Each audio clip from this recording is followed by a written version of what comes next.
자, 이제 그 쉘 함수에 대해서 같이 한번 보도록 하겠습니다. 함수의 그 정의에 대해서 같이 한번 보도록 할 건데요. 여러분들이 그 다른 언어에서도 마찬가지로 이 함수를 사용하는 이유는 반복적인 어떤 그런 작업에 좀 더 효율성을, 코드의 효율성을 가하기 위해서 먼저 어떤 함수를 만들어주고 그 함수에 대해서 그 함수를 여러 번 쓸 경우에 그 함수를 호출해서 쓰는 형태가 된다라고 보시면 되겠습니다. 뭐 예를 들어서 여러분들이 필요한 어떤 소스 코드가 만약에 예를 들어서 100줄이 있어요. 예를 들어서 A라고 하는 어떤 그런 값을 원하는데 그 값이 100주의 소스 코드 라인을 가지고 있다라고 가정을 한번 해보죠. 자, 근데 예를 들어서 이 A라고 하는 소스 코드를 현재 여러분들이 프로그램을 짤 때 예를 들어서 10개가 만약에 필요하다라고 만약에 가정을 했을 경우에 그러면 만약에 함수를 안 쓰게 되면은 이 100줄짜리 코드를 10번 반복해서 써야 된다는 얘기죠. 그러면은 일단 소스 코드가 기본적으로 1000줄이 됩니다. 그래서 그렇겠죠. 그런데 이 함수라고 하는 걸 쓰시게 되면은 여기다가 A라고 하는 펑션의 함수를 하나 만들어주고 그 다음에 A를 그냥 불러다만 써주면 10번을 불러서 써주면 그러면 소스 코드가 확 줄어들겠죠. 예를 들어서 1010줄이 되면 되죠. 그래서 이 함수라고 하는 걸 사용하고요. 이 쉘 스크립트도 마찬가지로 동일한 기능을 하고 있다라고 보시면 되겠죠. 이 함수는 함수를 정의하는 부분과 함수를 호출해 쓰는 이 두 가지 부분으로 나눠집니다. 그래서 함수를 이렇게 정의할 수 있는 부분과 그 함수를 이제 사용하는 부분이라고 보시면 되겠죠. 이 함수를 정의하는 부분은 이제 C 언어랑 아주 흡사한데요.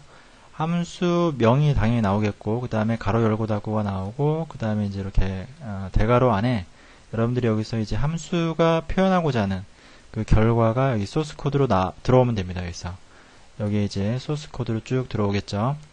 자, 그러면 이제 이러한 내용을 이제 예를 들어서 여러 번 반복해서 쓴다라고 했죠. 그래서 반복해서 쓰는 이 함수를 불러 오려면 이 함수명 가로 열고 닫고는 빠집니다. 그래서 함수명만 여기다 이렇게 써주면 되는데 이걸 우리는 함수의 호출이다 라고 이제 표현을 합니다. 그래서 이렇게 하게 되면 이제 좀 더 소스를 컴팩트하게 여러분들이 구성을 하실 수가 있다라는 거죠.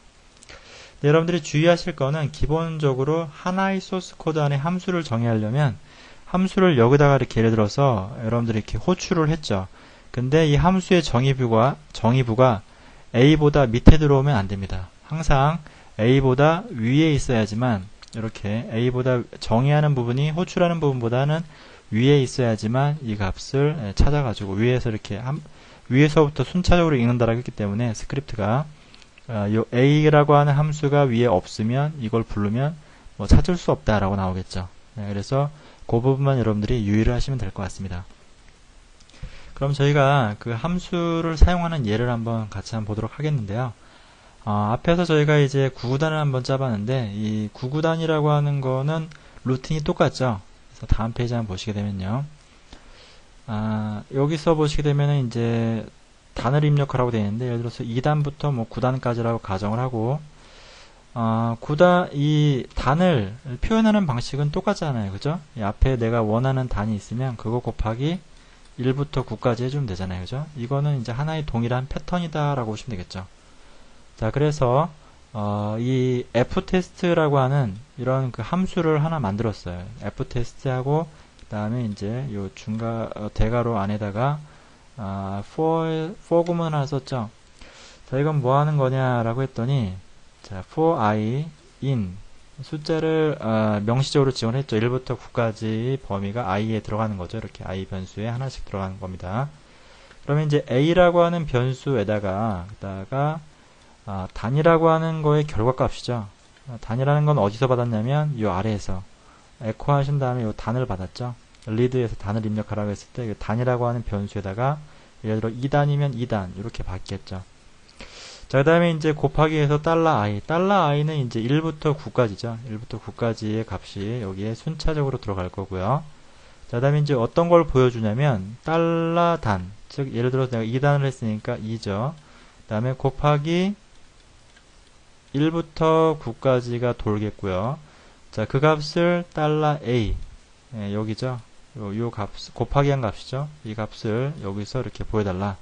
예를 들어서 2 곱하기 2라면 2가 되겠죠. 그 다음에 2 곱하기 9하면 18이 되겠죠. 이 값을 순차적으로 돌려주는 거죠. 여기서 한번 단이라고 하는 거 2단을 받으면 이 ftest라고 하는 이 함수는 2단을 짜주는 겁니다. 이렇게 2단을 짜주죠. 그러면 동일한 형태로 해서 만약에 3단을 넣어주게 되면 여기가 3으로 바뀌겠죠. 그러면서 1부터 9까지 또 돌겠죠.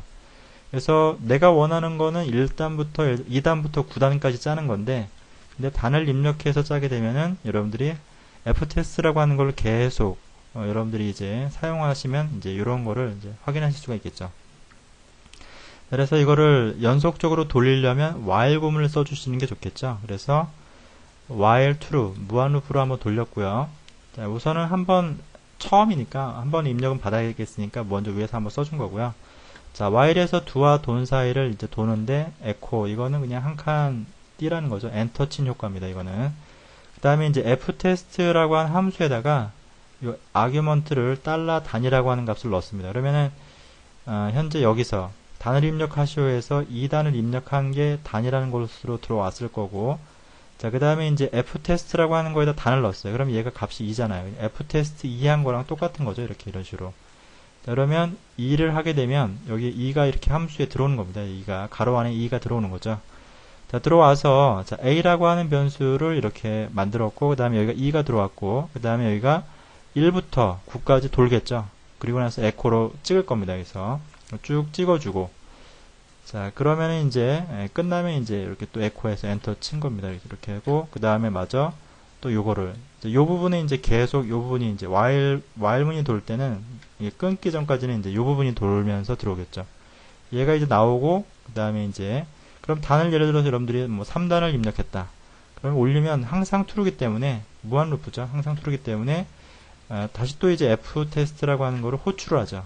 호출하면 다시 또 위로 소스가 올라갑니다. 그래서 올라가서 여기에 이 가로 안에 3이라는 값이 들어가겠죠. 3이라는 값이 들어가서 여기가 또 3으로 바뀌고 3단이 시키겠죠. 그 다음에 다시 또 여기에 이제 예를 들어서 이제 요 부분이 이제 또 대기를 하고 있는 겁니다. 자, 요게 이제 함수다라고 보시면 되겠죠. 그러면은 여러분들이 굳이 이 while 이게 이제 본 스크립트가 되겠죠. 본 스크립트가 될 건데, 이 본 스크립트에서 굳이 위에 있는 내용을 계속 쓰지 않아도 그냥 여기서 ftest라고 하는 이 함수만 불러오시면 이러한 내용을 이제 여러분들이 불러다 쓰실 수가 있다라고 하는 거죠. 이게 바로 함수의 장점입니다. 자, 그래서 제가 일단 뭐 미리 작성을 해놨는데요. 동일하게 여러분들 작성하시면 됩니다. fc.ksh라고 해서 작성을 하시면 되는데요. 마찬가지로 뭐 내용은 다 똑같죠. 여기서 먼저 입력을 받은 겁니다. 그래서 한번 처리 먼저 하고 선 처리를 한 거죠. 그래서 ftest 단에서 2단 받고, 그 다음에 이제 그 값을 뿌려주겠죠. ftest 여기에서 이 부분에서 호출하게 되면 이 부분이 이제 실행이 되는 겁니다. 그래서 자, 그러면 제가 실행을 한번 해보겠습니다. fc.ksh라고 하시고요. 자, 이러면은 이제 단을 입력하시오라고 나오겠죠. 역슬래시 했기 때문에 커서가 밑으로 안 내려갔습니다. 예를 들어서 2단이라고 하시게 되면 2단이 바로 찍히죠. 그 다음에는 이제 이 부분의 소스가 이제 지금 현재 실행이 된 거죠. 그래서 예를 들어 4단을 보고 싶다. 그러면은 이제 4단이 보이고, 예를 들어서 저희는 이제 그 범위를 지정을 하지 않았지만 뭐 100단이 보고 싶다 그러면 100을 넣어도 카피가 되죠. 100단이 나오네요. 18을 해도 18단이 나오죠. 자, 이렇게 해서 이 함수라고 하는 것은 소스를 좀 더 컴팩트하게 사용하기 위해서 저희가 사용하는 거다라고 보시면 됩니다.